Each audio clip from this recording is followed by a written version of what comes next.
Boa tarde, pessoal. Está muito alto? Quando eu resolvi deixar a medicina para fazer física, alguns disseram a medicina vai perder um grande médico. Mas eu fiquei achando que não. Você já pensou um médico que vive no mundo da Lua, no cosmos? Então, foi uma grande decisão para fazer medicina. E resolvi então estudar física, cosmologia, gravitação, universo.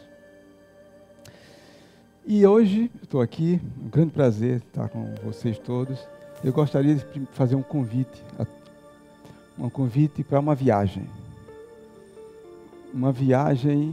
que vocês nunca fizeram, uma viagem virtual, uma viagem no universo. Nós vamos hoje para lugares mais distantes, talvez o lugar mais distante que seja possível imaginar. Nossa primeira estação da saída vai ser a nossa Terra, nosso lar, a nossa sofrida Terra, nosso planeta. Passamos depois pelo Sistema Solar. E quando eu vi pela primeira vez esse planeta aí, Saturno, com esses anéis, eu fiquei tão encantado. Uma maravilha, uma obra de arte sem precedentes, uma arte cósmica fantástica. Saímos do Sistema Solar, a Terra está ali no meio, junto do Sol. Vamos para a nossa galáxia. Essa maravilha que tem 400 bilhões de estrelas. É o nosso lugar no cosmos. Nós estamos ali um pouquinho afastados do centro da galáxia, que talvez aqui, mais ou menos nesse ponto.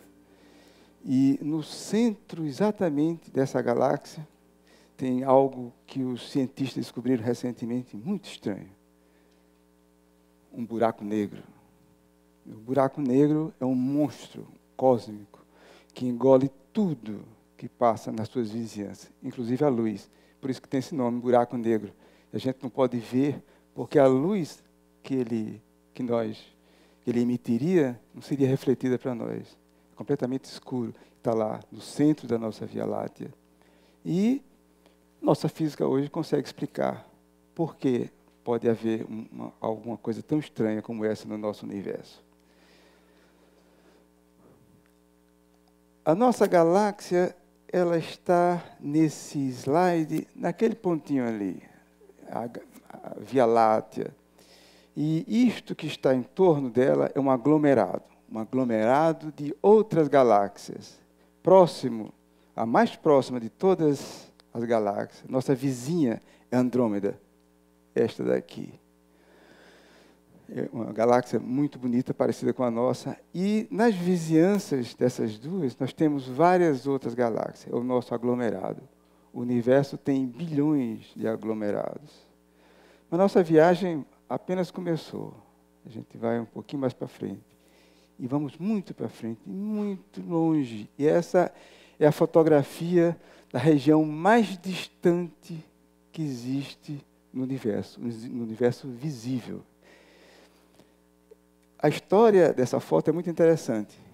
Os astrônomos um dia resolveram focar uma área do cosmos completamente escura, negra. E não havia nada nessa área. E eles resolveram, então, apontar o telescópio Hubble para essa galáxia, para essa região que não tinha nada, aparentemente, e esperaram durante 11 dias a luz ser fotografada, chegar. E quando finalmente foram olhar o resultado, encontraram essa fotografia. Então, é o que existe mais longínquo no nosso universo. Bom, vamos fazer uma viagem tridimensional aqui nessa fotografia. Vamos entrar aí dentro. Isso foi possível graças à nossa altíssima tecnologia. Esse filme foi feito pela NASA, usando o telescópio Hubble. Aqui está a fotografia inicial.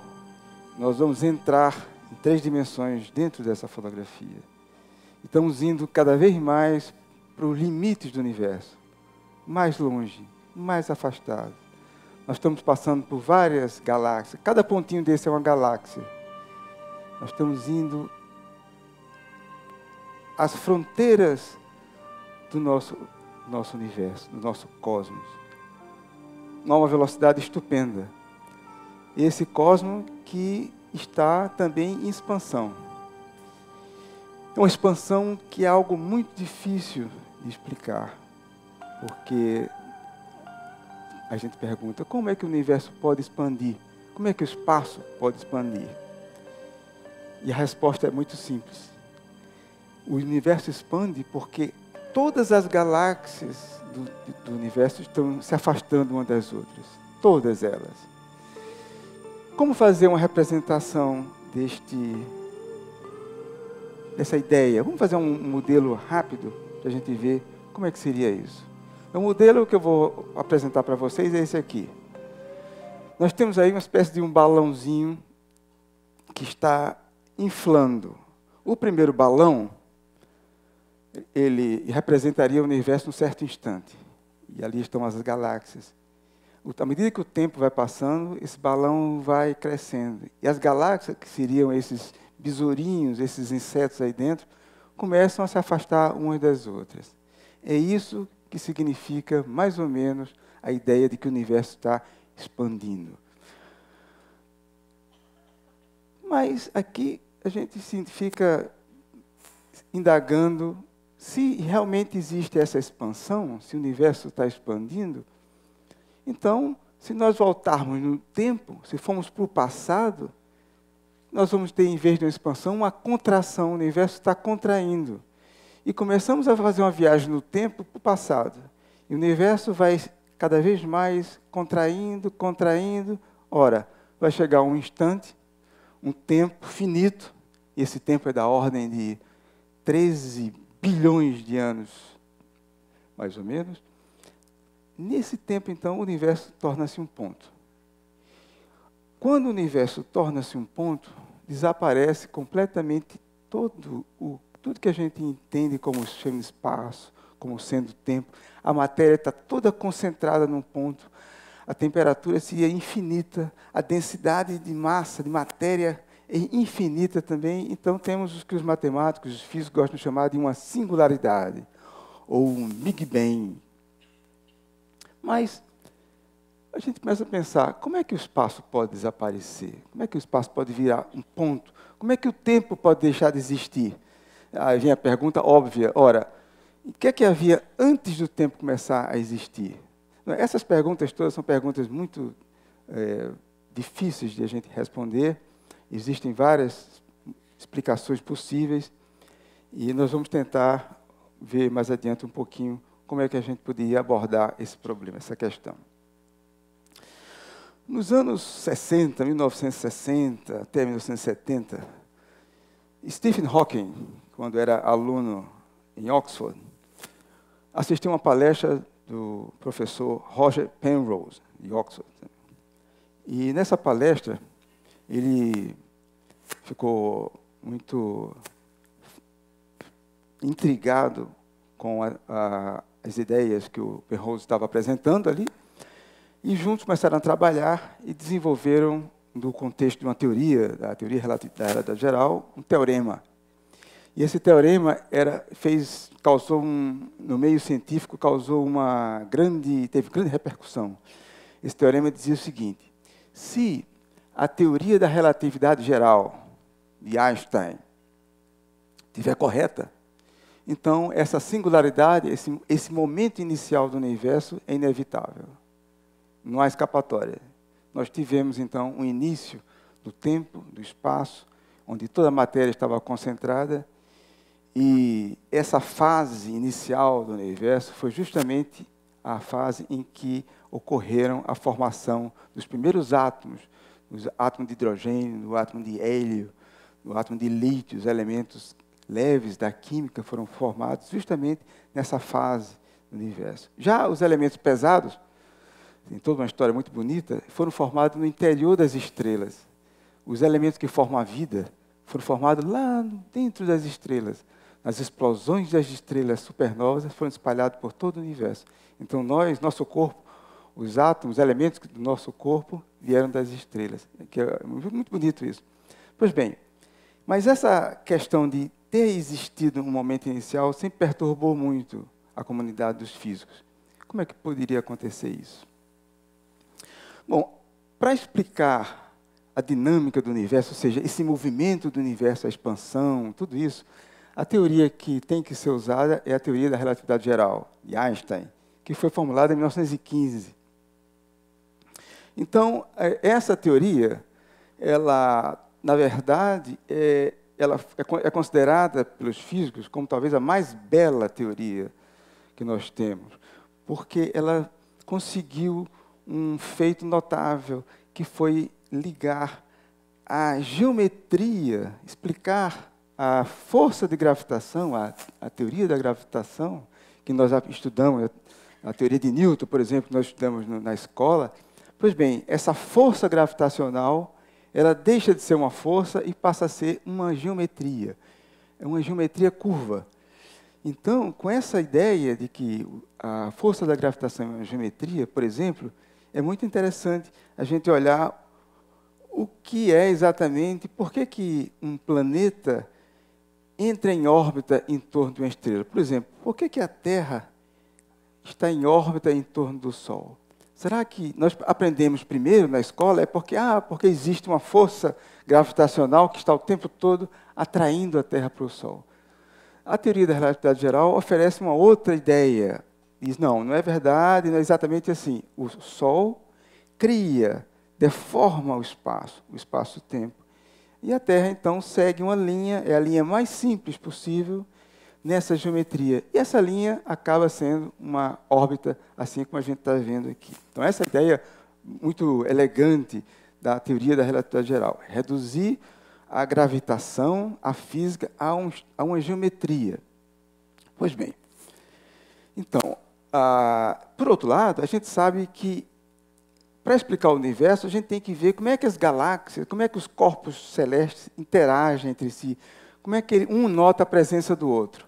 E a gravitação, a força que realmente domina no universo. Ora, mas a gravitação é a geometria. Então, é a geometria que está por trás de tudo isso. Nessa geometria, a gente quer explicar, primeiro, por que o universo está expandindo, e está expandindo tão rápido, tão aceleradamente. Segundo, como é que foi essa fase inicial, muito quente, em que os elementos químicos foram formados pela primeira vez? Ainda mais, e como fica essa questão do primeiro início, do estágio inicial, da singularidade, do Big Bang?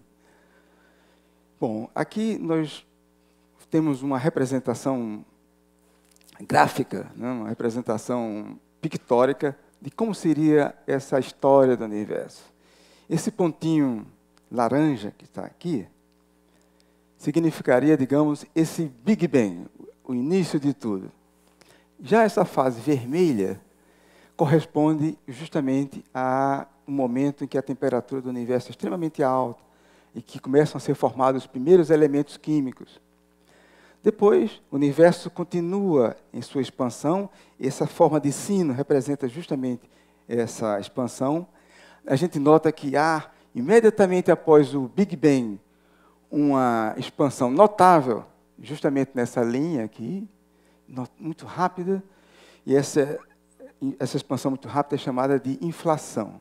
Depois, o universo expande menos, e nós acabamos ficando nessa fase aqui, mais ou menos, é onde nós estamos. E depois tem essa expansão extremamente acelerada, rápida, que é justamente a expansão acelerada que nós observamos hoje. Como explicar isso? Como explicar essa fase inicial, por exemplo? Como explicar essa expansão acelerada? Existem vários modelos. A física é uma ciência em que as teorias nunca são definitivas. Não há uma verdade definitiva na física. Existem apenas verdades provisórias. Ela vale enquanto não for contestada por alguma observação, por alguma contestação experimental ou observacional. Então, os físicos, como cientistas, são muito estranhos, são pessoas muito estranhas. Aliás, vocês devem saber disso. Uma vez, me lembro que quando eu me formei em física, eu ficava um pouco constrangido, porque alguém me perguntava, o que é que você faz? Eu sou físico. Ele fez, interessante, mas você não parece maluco, né? Você não parece muito com Einstein. E eu achava, bom, estranho, então. Mas os físicos são estranhos por quê? Porque toda vez que um físico ou uma comunidade lança um novo modelo do universo ou da física, eles ficam logo doidos para conseguir mostrar que existe algum defeito naquela teoria.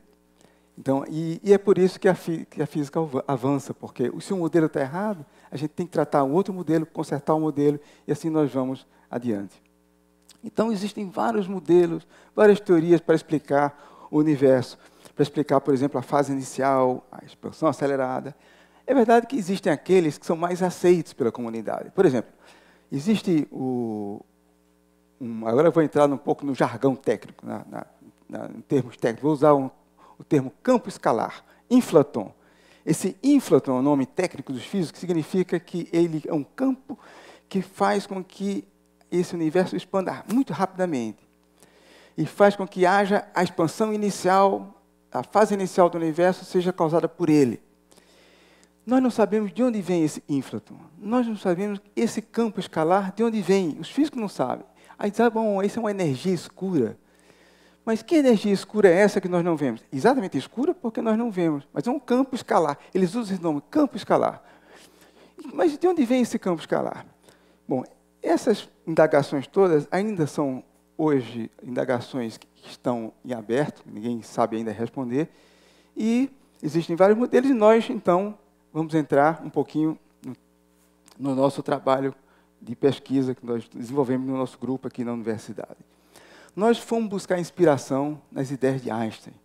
Einstein pensava que a geometria explicaria tudo isso.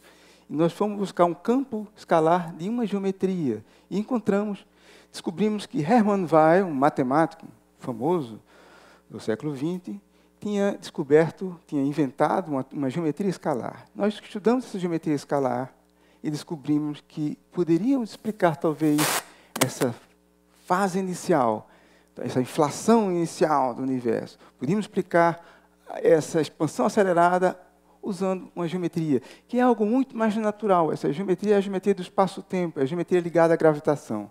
Não precisamos buscar uma energia escura para explicar esse fato. E talvez Einstein tivesse gostado dessa ideia, por que não? Muito bem. Então, essa pergunta, não seria o campo escalar de Weyl, dessa geometria, essa energia procurada? Essa, então, é a nossa proposta. E nós temos avançado bastante nisso. Claro que existe uma outra questão, por exemplo, que é a da singularidade. Aí esse início do tempo seria causado por um campo escalar? Seria causado por uma geometria? Nós acreditamos que sim. E nós estamos envolvendo, no momento, um esforço muito interessante, estamos conseguindo bons resultados para mostrar que, de fato, esse campo escalar estaria também na origem do nosso universo. Mas isso é um efeito que entra no terreno da física quântica, não propriamente da cosmologia, ou da cosmologia quântica. E logo mais vai ter uma palestra que vai falar um pouquinho de física quântica para vocês. Eu fico por aqui. Muito obrigado pela atenção.